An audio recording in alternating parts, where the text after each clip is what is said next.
Alright, so we have a very simple question. 50 ml of 0.04 molar BaOH twice requires 20 ml of dilute HCl solution. The molar concentration of the acid should be. So, यहाँ पे the idea is to use the concept of equivalence. So, let me write it over here. Concept of equivalence. होता क्या है concept of equivalence? Basically we say that अगर कोई titration reaction हो या कोई न्यूट्रलाइजेशन रिएक्शन हो तो उसमें the equivalence of the acid should be equal to the equivalence of the base. That is basically the concept of equivalence. Equivalence निकालते कैसे हैं? तो उसके चार फॉर्मूलाज हैं. फर्स्ट फॉर्मूला क्या है? Normality into volume. सेकंड है molarity into n factor into volume. Third है moles into n factor and fourth है वेट अपॉन इक्विवेलेंट वेट. ठीक है. Now in this case we have been given molarity of BaOH twice and we have been given volume, but volume ml में है तो litres में convert करना पड़ेगा. And it requires 20 ml of dilute HCl. Again we have been given volume of HCl और molarity पूछी है. So what are we going to say? We are going to say equivalence of BaOH twice is going to be the same as that of HCl. BaOH twice के equivalents और HCl के equivalents same होने चाहिए. तो BaOH twice के equivalents क्या होगी? उसकी molarity which is 0.04 into उसका n factor. BaOH twice का n factor क्या होगा? किसी भी base के लिए उसका n factor होता है उसका replaceable OH minus ions. तो अगर एक BaOH twice को पानी में डालेंगे तो कितने OH minus ions बनाएगा? 2. So that is why 2 into what is going to be the volume? That is 50 ml. So 50 into 10 to the power minus 3. Why? Because we have to convert it into liters.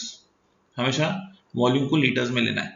So this is what we are getting as the equivalence for BaOH twice. Okay. Now what is the equivalence for HCl? HCl के equivalence होंगे उसकी molarity जो नहीं मालूम वो ही find out करनी है into उसका n factor. n factor क्या है? 1. क्यों? क्योंकि acids के लिए n factor is replaceable H plus ions. कितने H प्लस आयंस बनाएगा जब उसको पानी में डालेंगे तब. Into its volume. वॉल्यूम कितना है? 20 ml. So 20 into 10 to the power minus 3. That's it.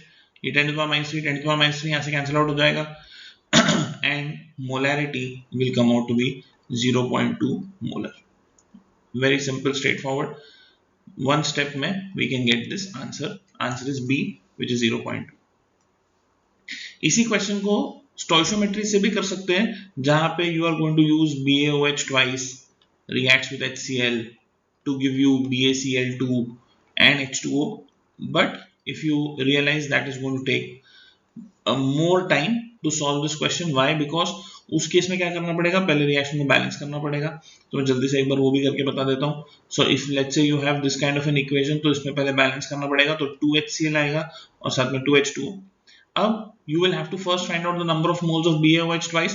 From the given data, we can find out the number of moles by taking molarity into volume, right?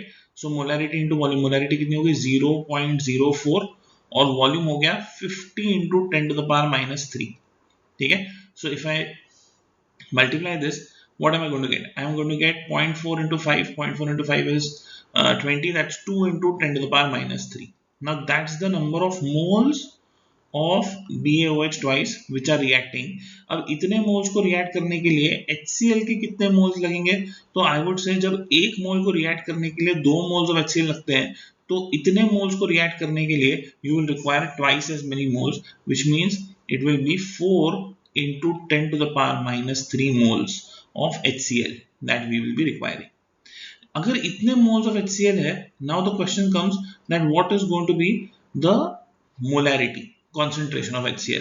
तो उन्होंने बोला हुआ है question में 20 ml of HCl है, moles इतने आ गए तो मोलैरिटी निकालना बहुत ही सिंपल है. The molarity of HCl or the concentration of HCl is going to be moles which is 4 into 10 to the power minus 3 upon volume. Volume कितना है? 20 into 10 to the power minus 3. And when you solve this, the answer will come out to be 0.2 molar, which is the same which you got in one step using concept of equivalence. So this is how you can solve this question faster.